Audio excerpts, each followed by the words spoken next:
کچھ احادیث کہ وہ اعمال جو خالص اللہ کی رضا کے لیے کیے جائیں، جیسے ابو ذر رضی اللہ عنہ بیان کرتے ہیں کہ میں نے عرض کیا اے اللہ کے رسول کون سے اعمال افضل ہیں، یعنی سب سے بیسٹ ڈیڈز کون سے ہیں؟ تو آپ صلی اللہ علیہ وسلم نے فرمایا اللہ پر ایمان لانا اور اللہ کی راہ میں جہاد کرنا۔ اب جہاد کا مطلب ہے اسٹرگل کرنا، ایفرٹ کرنا کسی بھی قسم کی، ٹھیک ہے؟ یہاں پر ابھی میں ڈیٹیل نہیں دے رہی، آگے پڑھتے ہیں۔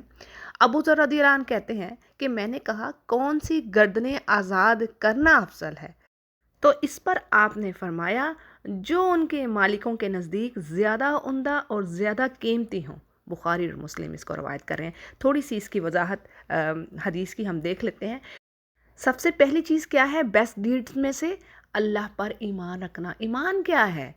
یہ یقین رکھنا، توکل رکھنا کہ وہ ہمارا رب ہے، وہی پالنے والا ہے، وہی نفع اور نقصان کا مالک ہے میرے لیے۔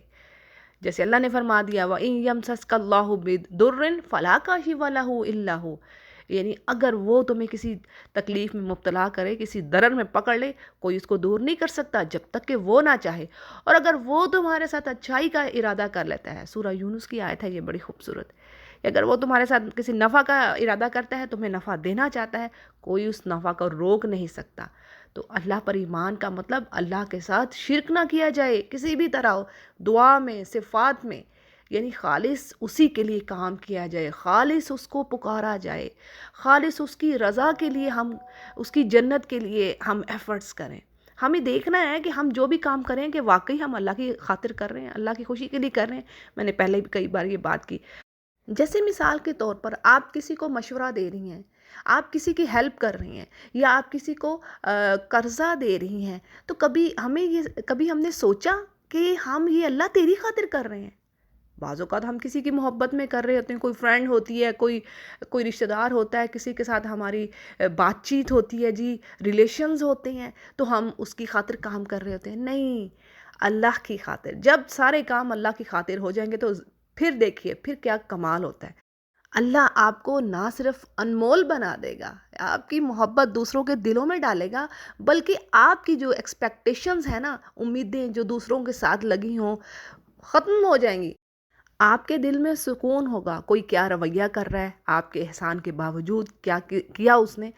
آپ کو اس سے کوئی غرض نہیں ہوگی۔ کیوں؟ آپ کا دل اللہ کی رحمت سے، اللہ کی طرف طمانینت سے، سکون سے بھرا ہوگا، کیونکہ آپ نے تو اللہ کی خاطر کیا ہے، بھائی اس کو خوش کرنا ہے، جنت لینی ہے اس کی۔ تو جی یہاں پر جو بات آ رہی ہے، پہلی چیز کہ اللہ پر ایمان رکھ لو، یہ میں نے ڈیٹیل تھوڑی سی دے دی ہے، ورنہ تو یہ جو سبجیکٹ ہے بڑی لمبی ڈیٹیل لیتا ہے۔ اچھا جی، پھر آگے ہے اور اللہ کے راستے میں جہاد کرنا، یعنی آپ کی سٹرگل ایفرٹ تمام آپ کی لائف میں، جیسے آپ حرام چیزوں سے بچ رہی ہیں اور حلال چیزوں کی طرف جاتی ہیں، یعنی آپ کو ڈیزائر ہوتی کسی بھی یعنی وہ کام جو اللہ نے ممنوع کیا ہے، لیکن آپ یہ سوچ کر رک جاتی ہیں نہیں میرے اللہ نے مجھے یہ بات ہمارے لیے جائز قرار نہیں دی، اس کو حرام کیا ہے، ہم نے اس کو کریں گے،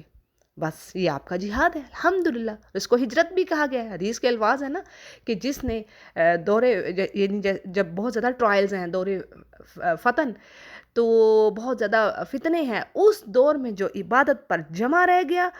ایک تو اس کے لیے ریوارڈ بہت زیادہ ہے 50 صحابہ کے ایکول، اور دوسرا گویا وہ کام اس کا ایسا ہوگا جیسے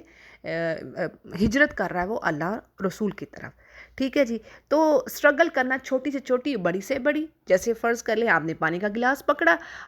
آپ بائیں ہاتھ سے پینے لگی، لیکن آپ کو یاد آیا نہیں بھئی دائیں ہاتھ سے پینا ہے، یہ سنت ہے، بس یہ کیا ہے، یہ آپ کا جہاد ہے، ٹھیک ہے جی۔ تو یہ جسٹ ایک مثال تھی، باقی زندگی میں تمام معاملات جو بھی آپ نے اللہ کی رضا کے لیے کرنے ہیں وہ سب اس چیز پر یعنی اسٹرگل میں آ جاتے ہیں۔ پھر جی آگے بات آتی ہے گردنیں آزاد کرنے کی، تو دیکھیں اس میں جو یہاں پر تفسیر میں جو بات آ رہی ہے اس کی شرح میں کہ اب غلامی کا یہ سلسلہ تو ختم ہو گیا، البتہ جہاد کی صورت میں لونڈی غلام بنانے کا حکم قیامت تک ہے، ٹھیک ہے، وہ ایک علیحدہ چیز ہے،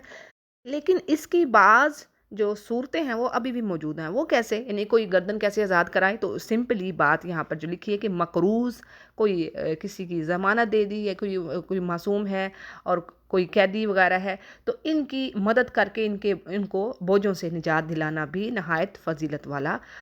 عمل ہوگا۔ یعنی ان صورتوں میں فک و راقبہ کا جو مفہوم ہے، جو میننگ ہے نا، وہ کسی نہ کسی انداز میں پایا جاتا ہے، ٹھیک ہے جی۔ پھر اسی طرح جو اگر نیک اعمال کی بات کی جائے تو آپ صلی اللہ علیہ وسلم نے فرمایا جو بندہ اللہ کے راستے میں ایک دن کا روزہ رکھتا ہے تو اللہ تعالیٰ اس ایک دن کے روزے کے بدلے اس کے چہرے کو جہنم سے 70 سال کی مسافت کے برابر دور کر دیتا ہے، یعنی 70 سال اس کو جہنم سے دور کر دیتا ہے۔ یہ ہے ایک نفلی جو روزہ رکھا گیا اللہ کی خاطر، اس کا اجر۔ اس کو بخاری اور مسلم روایت کرتے ہیں۔ اسی طرح ایک اور حدیث میں ہم یہ بھی بات پڑھتے ہیں کہ جو روزہ ہے، جیسے فرضی روزہ جو ہے، اس کا تو اجر اللہ نے بتایا ہی نہیں کتنا اس کا اجر ہے، اس کا تو اللہ نے کہہ دیا کہ اجر میں خود دوں گا، یہ میری خاطر مومن بندہ رکھ رہا ہے تو اس کا اجر میں خود دوں گا۔ اچھا جی، اب بات یہ ہے کہ یہ جو ہمارے اعمال ہیں اللہ قبول فرمائے، جیسے میں نے سب سے پہلے بات کی کہ سچا ایمان اللہ پر، یعنی یہ جو عبادات ہیں، جو عمل ہیں ہمارے کیے ہوئے، کون نہیں ہم میں سے چاہے گا کہ بھئی اللہ قبول فرما لے اور ہمیں اسی طریقے سے جو اللہ نے کہہ دیا اللہ کا وعدہ پورا ہو اور انشاءاللہ ہم وہ چیزیں پائیں، وہ ریوارڈ پائیں جو اللہ نے دیا ہے۔ کیونکہ ہمیں نہیں پتہ ہم کہاں پر کیا ڈنڈیاں مارے ہو، کہاں پر کس طرح کی ہماری نیتیں ہوں، یہ تو اللہ ہی جانتا ہے نا۔ اسی لیے شرک سے بچنے کی دعا بھی کرنی چاہیے، اور اسی لیے ہمیں قرآن کریم کیا سبق دیتا ہے، یاد کیجیے جب پہلا پارہ ہم پڑھتے ہیں تو اس میں آتا ہے نا کہ اللہ تعالیٰ فرماتے ہیں جہاں پر کہ ابراہیم علیہ السلام اور اسماعیل علیہ السلام دیواریں اٹھا رہے ہیں خانہ کعبہ کی، کتنا کیسا عظمت والا سعادت والا کام کر رہے ہیں، اللہ کا گھر بنا رہے ہیں، لیکن کیا کہہ رہے ہیں بھئی، آخر میں کیا بات آتی ہے، ربنا تقبل منا انک انت السمیع العلیم، یعنی کیا ہمارے لیے میسج ہے کہ نیک کاموں کے بعد ہمیں فخر نہیں کرنا، اترانا نہیں ہے، بلکہ اللہ سے ڈرتے رہنا کہ یا رب تو بس قبول فرما لے ان اعمال کو، بے شک تو سننے والا ہے اور سب سے زیادہ جاننے والا ہے۔ اسی طرح جی، دو چیزیں اور ہیں جو آپ کے نیک اعمال میں وہ بیس بنیں گی، ٹھیک ہے، ہیلپ فل نہیں میں کہوں گی، جو کہ بیس بنتی ہیں، دو چیزیں، جیسے کہ یہاں پر بات آ رہی ہے شرطان، اور شرط یعنی کنڈیشن کیا ہے، دو کنڈیشنز ہیں۔ ایک کنڈیشن کیا آ رہی ہے، الاخلاص للہ عز وجل، یعنی خالص اللہ کی خوشی کے لیے کام کرنا، پیچھے بھی بات ہوگی، یعنی بندہ مومن کے تمام اقوال، ظاہری اعمال، باطنی اعمال سراسر اللہ کے وجہ کے لیے، اللہ کی رضا کے لیے ہوں، ٹھیک ہے جی، نیت کا خالص، آپ کی نیت خالص ہو، نیت نہ خالص ہوئی تو کچھ نہیں ملے گا، اس پر بھی حدیث ہے میں بتاتی ہوں آپ کو۔ تو جی ایک چیز یہ ہوگی آپ کی نیت کا خالص ہونا، دوسرا کیا آ رہا ہے عمل جی، کہ آپ کا جو عمل ہے وہ شریعت کے مطابق، یعنی جو رسول کریم صلی اللہ علیہ وسلم نے آپ کو بتا دیا ہے، جو انہوں نے کیا ہے، یعنی قولی حدیث، تقریری حدیث، ٹھیک ہے نا، کہ کچھ عمل آپ نے کر کے دکھائے اور کچھ باتوں پر آپ نے اجازت دی۔ اب جیسے حدیث کے الفاظ آ رہے ہیں، من عمل عملا لیس علیہ امرنا فہو رد، اس کو مسلم روایت کر رہے ہیں، یعنی کسی نے وہ عمل کیا، چاہے نیکی ہی ہو، یہاں پر نیکیوں کی بات ہو رہی ہے، برائیوں کی بات نہیں ہو رہی، ذرا سمجھیے گا، ٹھیک ہے، نیکیوں ہی کی بات ہو رہی ہے کہ کسی نے نیکی کا بھی وہ کام کیا جو ہم نے انہیں کرنے کو نہیں، یعنی رسول نے کرنے کو نہیں کہا، تو وہ بالکل رد ہے، اللہ کو قبول نہیں ہے، اللہ نے ایکسیپٹ کر رہا۔ اور اسی طرح ایک اور حدیث، انما الاعمال بالنیات، یعنی آپ کے اعمال آپ کی نیت پر تولے جائیں گے، اس کی بیس پر ہوں گے۔ اور اس حدیث کے بارے میں ابن رجب رحمہ اللہ کہتے ہیں کہ ھذا الحدیث اصل عظیم من اصول الاسلام وہو کالمیزان للعمال، یعنی یہ جو حدیث ہے یہ بیس ہے، بنیاد ہے جو آپ اعمال کریں، یعنی آپ کی نیت ہی اگر اللہ کو راضی کرنا نہیں، کسی اور کو راضی کرنا، تو وہ کیسے آپ کی اعمال کو لے گا؟ اللہ نے تو کہہ دیا نا کہ میرے سامنے شرک کر کے نہ آنا، اس کے علاوہ کچھ بھی کر لو گے، کوئی گناہ ہے معاف کر دوں گا۔ سورہ نساء میں اللہ فرماتا ہے ان اللہ لا یغفر ان یشرک بہ ویغفر ما دون ذلک، یعنی وہ بخش دے گا اس کے علاوہ کچھ بھی ہوا، یہ اللہ خود کہہ رہے ہیں، اور ایک جگہ پر نہیں کہا، ایک سے زائد جگہ پر یہ بات آئی ہے، تو پھر پیچھے کیا بات رہے گی؟ تو جی دو چیزیں ہو گئی، دو شرطیں، شرطان، ایک کیا کہ خالص اللہ کے لیے کام کیا جائے، دوسری بات کیا کہ جو نبی سے ثابت ہو، ان کی سنت سے ثابت ہو۔ اسی طرح ایک اور چیز بھی آپ، جیسے اس کے علاوہ بھی کچھ چیزیں ہیں، لیکن یہ تو دو چیزیں آپ کہہ لیں کہ بڑی شرطیں ہیں، بنیادی باتیں ہیں۔ پھر اسی طرح اور بھی کئی چیزیں آ جاتی ہیں کہ جیسے کہ مومن ہو جو عمل کرنے والا ہے، ظاہر اللہ نے کہہ دیا کہ یہ تو سمپل سی بات ہے، انڈرسٹوڈ ہے کہ نہ تو کافر نے جنت میں جانا، یعنی اس کے لیے تو دائمی جہنم ہے، اور کوئی اعمال اس کے اللہ ایکسیپٹ نہیں کریں گے، یہ بھی قرآن کریم میں اللہ نے کئی جگہوں پر بات کی۔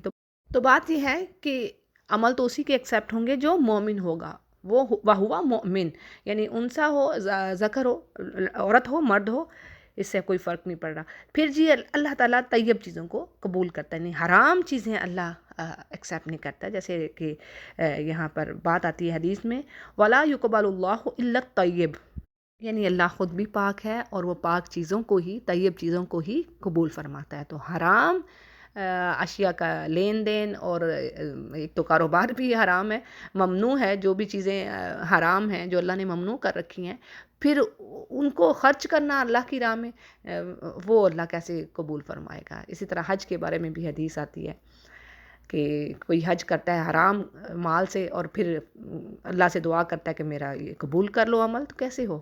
تو جی اللہ سے دعا ہے کہ اللہ تعالیٰ ہمیں خالص اپنی رضا کے لیے، اپنی خوشی کے لیے کام کرنے کی توفیق دے، ہمیں ریاکاری سے بچائے، دکھاوے سے بچائے، جھوٹ سے بچائے۔ یہ دعا بڑی اہم ہے، اور بہنوں اس دعا کو لازمی اپنے دعاؤں میں رکھیے،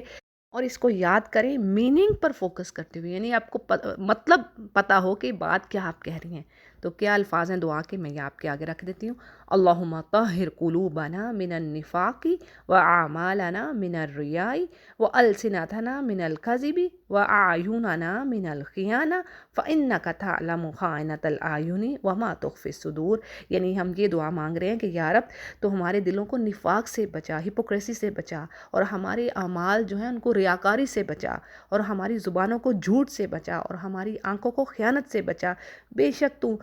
آنکھ کی خیانت کو جانتا ہے، اور جو کچھ دلوں میں چھپا ہوا ہے اسے بھی خوب جانتا ہے۔ تو جی اسی کے ساتھ میں اینڈ کر رہی ہوں، وآخر دعوانا ان الحمد للہ رب العالمین۔